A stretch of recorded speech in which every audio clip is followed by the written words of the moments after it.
Continuamos hoy, amigo oyente, nuestro viaje por el libro de Levítico. En nuestro programa anterior comenzamos a considerar el primer aspecto dentro del tema El gran día de la expiación, en nuestro estudio de este capítulo 16 de Levítico, que es la preparación del sacerdote.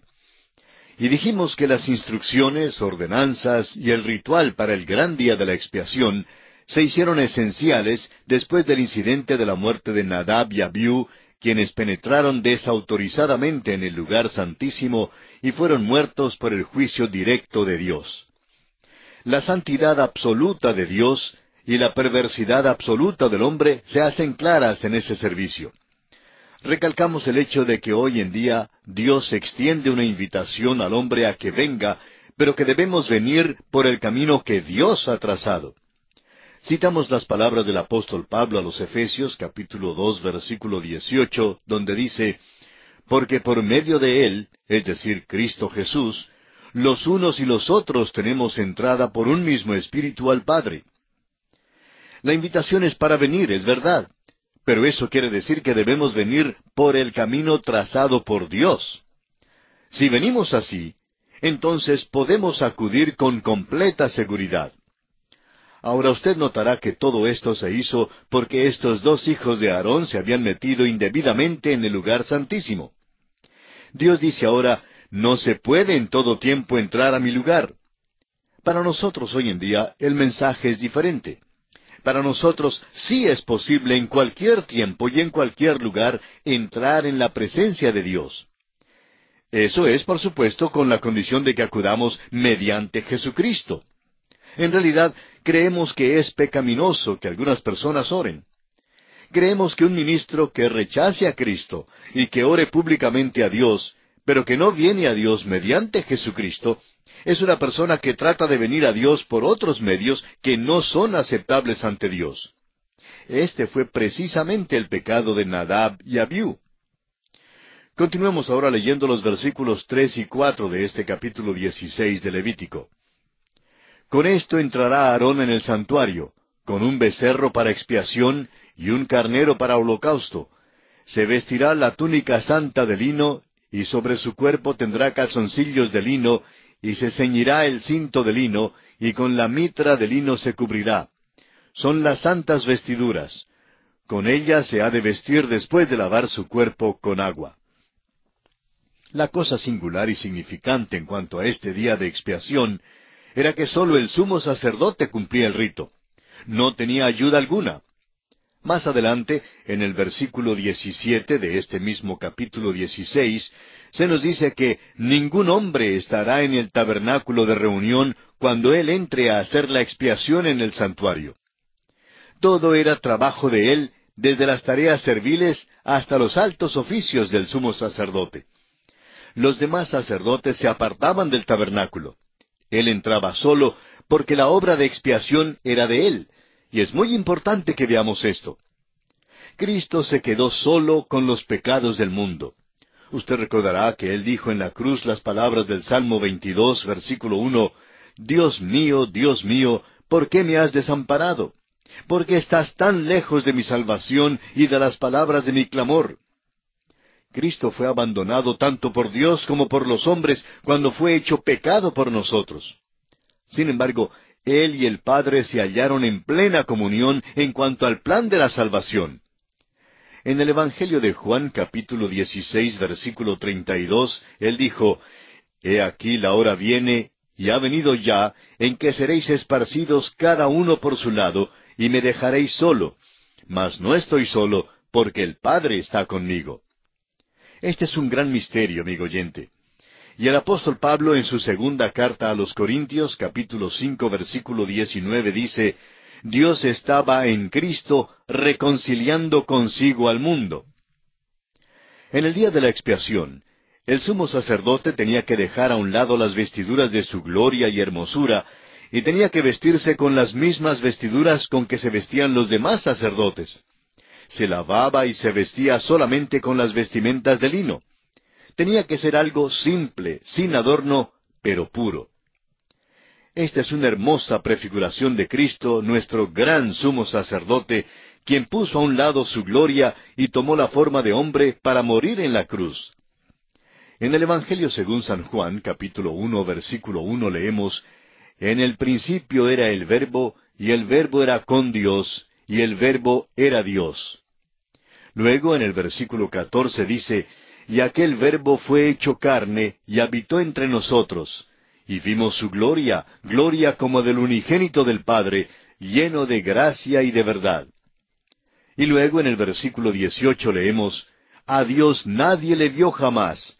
El unigénito Hijo, que está en el seno del Padre, Él le ha dado a conocer. Nuestro Señor Jesucristo no puso a un lado su deidad, sino su gloria cuando vino a esta tierra y se hizo hombre. El apóstol Pablo, en su carta a los Filipenses, capítulo 2, versículos 5 al 8, dice: Haya pues en vosotros este sentir que hubo también en Cristo Jesús, el cual, siendo en forma de Dios, no estimó el ser igual a Dios como cosa a que aferrarse, sino que se despojó a sí mismo, tomando forma de siervo, hecho semejante a los hombres, y estando en la condición de hombre, se humilló a sí mismo, haciéndose obediente hasta la muerte y muerte de cruz.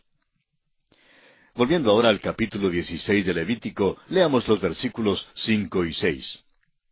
Y de la congregación de los hijos de Israel tomará 2 machos cabríos para expiación y un carnero para holocausto. Y hará traer a Aarón el becerro de la expiación que es suyo, y hará la reconciliación por sí y por su casa. Esto da la preparación personal y final de Aarón para este día tan importante. Aarón ofrecía una ofrenda por el pecado de sí mismo y por el de su familia, y quizá incluía a toda la tribu de Leví. Este aspecto del gran día de la expiación no halla ninguna contraparte en la vida ni en la obra de Cristo, porque Él no tuvo ningún pecado. Fue sin pecado. No murió por su propia redención, sino que fue hecho pecado por nosotros. Nunca hizo ninguna ofrenda por sí mismo.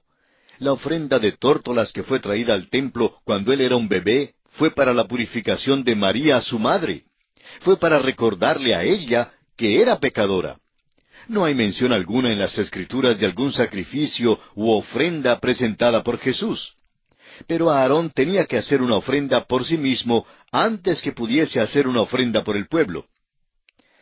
Y pasamos ahora a considerar el segundo aspecto en nuestro estudio de este capítulo 16 de Levítico, que es la preparación del lugar. Leamos entonces los versículos 7 al 14 de este capítulo 16. Después tomará los 2 machos cabríos y los presentará delante de Jehová a la puerta del tabernáculo de reunión. Y echará suertes a Aarón sobre los 2 machos cabríos, una suerte por Jehová y otra suerte por Azazel. Y hará traer a Aarón el macho cabrío sobre el cual cayere la suerte por Jehová, y lo ofrecerá en expiación. Mas el macho cabrío sobre el cual cayere la suerte por Azazel, lo presentará vivo delante de Jehová, para hacer la reconciliación sobre él, para enviarlo a Azazel, al desierto. Y hará traer a Aarón el becerro que era para expiación suya, y hará la reconciliación por sí y por su casa, y degollará en expiación el becerro que es suyo. Después tomará un incensario lleno de brasas de fuego del altar de delante de Jehová, y sus puños llenos del perfume aromático molido, y lo llevará detrás del velo. Y pondrá el perfume sobre el fuego delante de Jehová, y la nube del perfume cubrirá el propiciatorio que está sobre el testimonio, para que no muera. Tomará luego de la sangre del becerro, y la rociará con su dedo hacia el propiciatorio al lado oriental. Hacia el propiciatorio esparcirá con su dedo 7 veces de aquella sangre. Es bueno que notemos aquí que los 2 machos cabríos constituían una ofrenda por el pecado. Cada uno presentaba un aspecto distinto de la remisión del pecado. Uno era ofrecido como una ofrenda por el pecado. El otro era llevado al desierto. El macho cabrío que era enviado al desierto era designado víctima propiciatoria. La palabra hebrea es lo azazel. Ya ha habido alguna confusión en cuanto a su significado exacto. Esta palabra se usaba especialmente en referencia al macho cabrío y a su envío al desierto. Según el criterio de la versión de los 70, de Lutero, de Queloz y de Andrés Bonar, significaba una marginación absoluta y completa. El doctor Edersheim le da el significado de irse por completo. Es importante recordar, sin embargo, que este macho cabrío marginado es definitivamente una parte íntegra de la ofrenda por el pecado. Una era la suerte que caía sobre el macho cabrío que sería enviado al desierto, y otra la que caía sobre el que tenía que ser ofrecido. Ahora, antes que se hiciera algo a los machos cabríos, Aarón tenía que entrar en el lugar santísimo con la sangre del becerro aplicada para su propia purificación y para los de su casa. Por tanto, no es exacto decir que el sumo sacerdote entraba una sola vez. Entraba un solo día en el año, pero tenía que entrar 2 veces en aquel día. El altar de bronce estaba en el atrio. El becerro para la ofrenda por sus propios pecados sería sacrificado como en el caso de cualquier otra ofrenda por el pecado. Pero se añade algo nuevo en la conclusión de la ofrenda. Tenía que llevarse la sangre del becerro.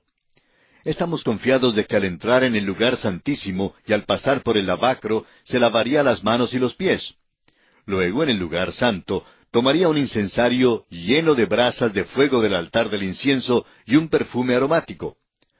Pondría entonces este perfume sobre las brasas en el incensario cuando atravesaba el velo y entraba al lugar santísimo.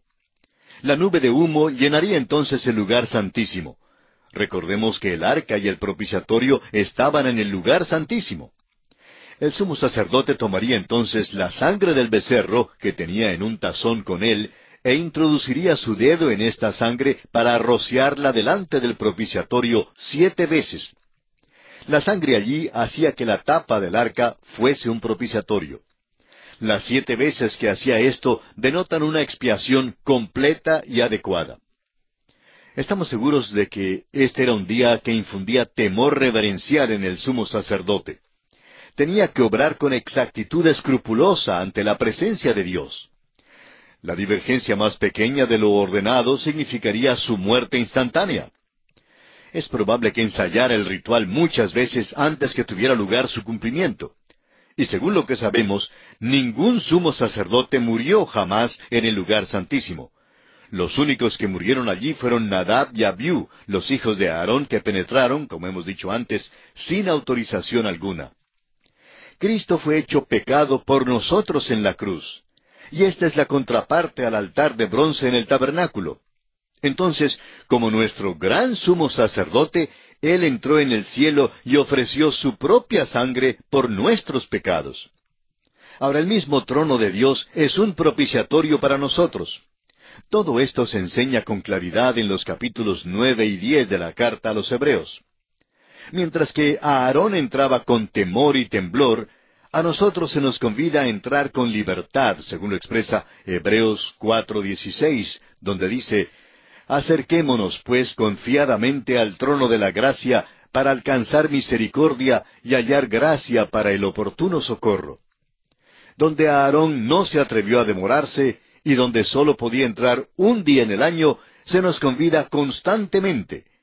Cristo, nuestro sumo sacerdote, llevó su propia sangre y el perfume aromático de su propia intercesión al cielo, y Él está allí hoy en día a la diestra de Dios, intercediendo por nosotros.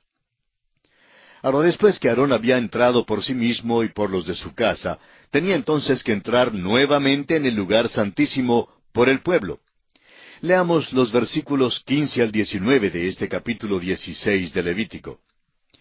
Después degollará el macho cabrío en expiación por el pecado del pueblo, y llevará la sangre detrás del velo adentro, y hará de la sangre como hizo con la sangre del becerro, y la esparcirá sobre el propiciatorio y delante del propiciatorio.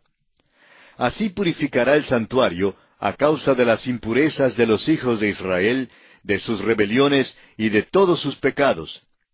De la misma manera hará también al tabernáculo de reunión, el cual reside entre ellos en medio de sus impurezas. Ningún hombre estará en el tabernáculo de reunión cuando él entre a hacer la expiación en el santuario, hasta que él salga y haya hecho la expiación por sí, por su casa y por toda la congregación de Israel. Y saldrá al altar que está delante de Jehová, y lo expiará, y tomará de la sangre del becerro y de la sangre del macho cabrío, y la pondrá sobre los cuernos del altar alrededor. Y esparcirá sobre él de la sangre con su dedo 7 veces, y lo limpiará, y lo santificará de las inmundicias de los hijos de Israel. Vemos aquí que ahora entra no solo por sí mismo y por su familia, sino también por todos los israelitas. Esto se hace por causa de sus rebeliones y por su inmundicia. Veremos que se seguía el mismo rito en matar el macho cabrío que el que se observaba al matar al becerro. El sumo sacerdote entraba en el lugar santísimo como antes, pero ahora la expiación cubría el lugar santísimo mismo por causa de la contaminación del pueblo de Israel. La sangre tenía que ser aplicada aún sobre el mismo altar de bronce, porque allí era donde los pecados de Israel eran confesados y expiados, pero que ahora estaba contaminado por causa de los pecados del pueblo. Todo esto es para recordarnos del que murió en la cruz por nosotros. No es la cruz lo que es importante. La importancia está en aquel que murió en esa cruz. El apóstol Pedro en su primera carta, capítulo 1, versículos 18 y 19, nos dice, «Sabiendo que fuisteis rescatados de vuestra vana manera de vivir, la cual recibisteis de vuestros padres, no con cosas corruptibles como oro o plata, sino con la sangre preciosa de Cristo, como de un cordero sin mancha y sin contaminación». Y también en la carta a los Hebreos, capítulo 9, versículo 23, encontramos estas palabras. «Fue pues necesario que las figuras de las cosas celestiales fuesen purificadas así, pero las cosas celestiales mismas con mejores sacrificios que éstos». Creemos que el Señor Jesús tomó su propia sangre al cielo. Creemos que veremos allí la sangre de Cristo. Creemos que Jesucristo literalmente ofreció su sangre y que la llevó al lugar santísimo, o sea, al mismo trono de Dios, del cual el lugar santísimo del tabernáculo no era sino una figura. Ahora sabemos que hay quienes no les gusta oír hablar de la sangre y que consideran cruda tal interpretación literal. Pero usted notará que el apóstol Pedro no cree que es cruda. Él la llama la sangre preciosa de Cristo. Y creemos que la sangre de Cristo estará en el trono de Dios para recordarnos por los siglos infinitos de la eternidad que nuestra salvación fue comprada con gran precio.